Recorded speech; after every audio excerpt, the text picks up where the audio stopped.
पहले मैं आपको समझा दूं टॉपिक्स। देखो डेथ में जो टॉपिक्स है, डेथ समझो, रिटायरमेंट में क्या था, एक बंदा रिटायर हो गया। डेथ में क्या है, एक बंदा बिजनेस से जा रहा है, मर गया। रिटायरमेंट में भी तो अल्टीमेट गया ही, डेथ में भी अल्टीमेट जा ही रहा है।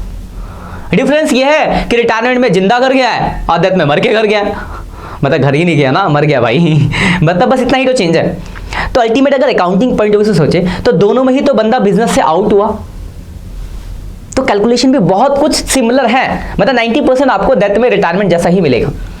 करते डिस्कस। सबसे पहला टॉपिक प्रॉफिट शेयरिंग रेशियो। तो जो आपने रिटायरमेंट में पढ़ा प्रॉफिट शेयरिंग रेशियो, सेम वही टाइप्स यहां पे होगा, कुछ भी नया नहीं है, पहली चीज। दूसरे की बात करते हैं, तो हमें पढ़ने की जरूरत नहीं, क्वेश्चन आप बुक के बना लोगे, फटाफट हो जाएंगे, क्योंकि कुछ है ही नहीं नया, वही करना है जो रिटायरमेंट में आपने कर रखा है। दूसरा जो टॉपिक आप पढ़ोगे यहां पे, ट्रीटमेंट ऑफ गुडविल। रिटायरमेंट पढ़ा, ट्रीटमेंट गुडविल सेम ऐसी दिखेगा, वही एंट्री है, gaining to sacrificing a pair to old partners to goodwill.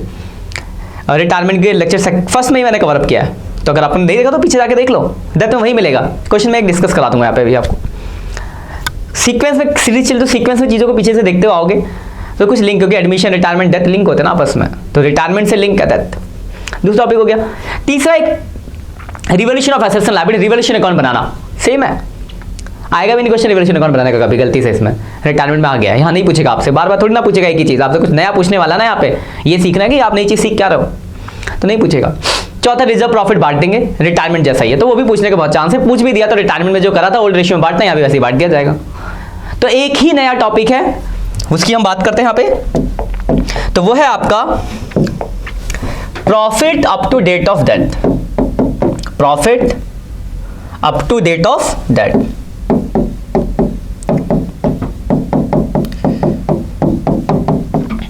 तो पहले बात समझ लेते हैं कि क्या है ये profit up to date of death. देखो एक बंदा रिटायर हो गया, बिजनेस मतलब डेथ हो गई एक बंदे की, तो देखो रिटायरमेंट तो साल के एंड पे होता है, पर डेथ का कोई वो थोड़ा ना फिक्स है कि हाँ भाई तू एंड पे ही मरियो। कैसे बोल सकते हैं किसी को कि भाई तू एंड पे ही मरियो, बीच में मरेगा तो बड़ी दिक्कत हो जाएगी प्रॉफिट बांटने में, नहीं हो सकता ना, डेथ तो कभी भी हो सकती है। तो कोई बंदा मान लो इस साल काम करता है, जैसे सपोज करो एक बंदा यहाँ से लेके पूरा साल है, साल शुरू हुआ जिंदा था, बीच में 3-4 महीने काम किया, यहाँ पे हो जाके डेथ हो गई उसकी, मर गया भाई। अब मरना तो आपके हाथ में नहीं है कि आप बचा लोगे उसको, यहां मर गया। आपको क्या पता साल के एंड पे कितना प्रॉफिट होना है, क्योंकि साल के एंड पे होगा ना प्रॉफिट, हमें तो नहीं पता कि साल के एंड पे प्रॉफिट कितना होगा, पर उसके हिस्से का प्रॉफिट तो देना पड़ेगा, क्योंकि बोलेगा भाई मैं इतने महीने तो काम कर रहा हूं, उस घर वाले बोलेंगे इतने महीने काम किया तो उसका पैसा दो। तो मतलब क्या होता है, अगर कोई बंदा बीच में ड्यूरिंग द ईयर मर जाता है तो हमें उसके up to date of death profit देना होता है, और हमें नहीं पता साल के एंड पे कितना प्रॉफिट होगा, तो हमने उसके लिए पहले से पार्टनरशिप में प्रोविजन बनाया होता है कि अगर किसी बंदे की डेथ हो जाएगी तो उसको जो हम प्रॉफिट देंगे इस बेस पे देंगे। तो बस उस बेस पे कैलकुलेशन आपको करना है। तो 3 बेस से टोटल, एक एक करके हम तीनों समझेंगे, टाइप फर्स्ट, टाइप सेकंड और टाइप थर्ड। पहले टाइप की बात करते हैं, टाइप फर्स्ट प्रॉफिट डेट निकालने की। तो देखो एग्जांपल फुल लेते हैं, मान लो एक्स वाई जेड पार्टनर है,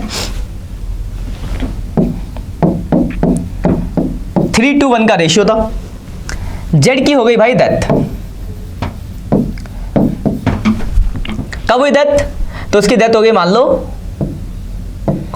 30 सितंबर को, और ये एंडेड कब होता भाई, तो 31 मार्च को ईयर एंडेड होता है। हम जो पहला टाइप देख रहे हैं वो देख रहे हैं, लिखा हो देखो जब भी डेथ होगा ना लिखा होगा कि इसको प्रॉफिट किस बेस पे देना है, तो पहला टाइप है प्रीवियस ईयर के बेस वाली हम बात करें, प्रीवियस ईयर, बाकी दो कौन से आगे देखेंगे। तो पहला है प्रीवियस ईयर बेस, मतलब लिखा होगा कि अगर किसी बंदे की डेथ हो जाती है तो उसको इस साल का प्रॉफिट जो देंगे वो पिछले साल के बेस पे देंगे, ऐसा साफ साफ आपको क्वेश्चन के अंदर लिखा होगा, that is previous year base. तो यहाँ पे लिखा है जेड की डेथ हुई, लिखा है जेड को जो प्रॉफिट देना है पिछले साल के बेस पे देना है। तो एक बार बताओ, जब पिछले साल के बेस पे बोलेगा तो आपको पिछले साल का प्रॉफिट भी तो दिया होगा, तो सपोज करो आपको प्रीवियस ईयर का प्रॉफिट दिया हुआ है, मान लो 60,000, ये पिछले साल का प्रॉफिट दिया हुआ है, तो पिछले साल के प्रॉफिट के बेस पे आपको कैलकुलेशन करनी है, पिछले साल का प्रॉफिट आपको गिवन है, बस कैलकुलेशन कर दो। क्या करना है भाई, तो जेड का शेयर निकालना है, तो जेड शेयर इन प्रॉफिट। तो प्रॉफिट का जो फॉर्मूला होगा यहां पे वो होगा profit into share into time. तो प्रॉफिट कितना है, तो देखो पिछले साल का प्रॉफिट लेना है, तो प्रॉफिट पिछले साल का कितना है 60,000, तो हम प्रॉफिट ले लेंगे कितना, तो 60,000 का हो गया प्रॉफिट, ठीक है। इनटू शेयर, तो शेयर कितना उसका भाई 1/6। और सबसे इंपॉर्टेंट होता है टाइम, तो टाइम बड़ा ध्यान से समझ लेना बेटा, टाइम को, टाइम गलत किया तो पूरा क्वेश्चन गलत हो जाएगा, time very important in this question of death. तो देखो टाइम की अगर बात करें, देखो ईयर एंडेड मार्च में होता है, उसकी डेथ कब हुई है, देखो यहाँ सितंबर में डेथ हुई, मार्च में एंड होता है यानी अप्रैल से स्टार्ट होता है, अप्रैल से स्टार्ट हुआ और सितंबर में उसकी डेथ हो गई, तो अप्रैल, मई, जून, जुलाई, अगस्त, सितंबर। तो देखो आपको साफ साफ दिख रहा है 6 महीने का टाइम है, तो टाइम 6 मंथ्स आपको पता चल गया, तो 6 मंथ्स 6/12, तो देखो 60,000 का 10, 5,000 रुपये आपका आ गया, ठीक है। अब इसकी एंट्री, तो इसकी एंट्री होती है, एंट्री कर देते हैं साइड में, तो एंट्री होगी इसकी profit and loss suspense account debit to, क्या नाम था भाई, तो जेड, तो जेड कैपिटल। तो ये प्रॉफिट देने की एंट्री है, एंट्री आप यही करो, कैलकुलेशन अलग अलग तरीके है, पहला तरीका आपका ये हो गया, एंट्री यही करनी है, profit loss suspense account debit to Z capital. तो ये आपका टाइप फर्स्ट क्या होगा, प्रीवियस ईयर के बेस पे आपको कैलकुलेशन करना पड़ेगा, तो पिछले साल का आपका प्रॉफिट दिया होगा, profit into share into time, ठीक है।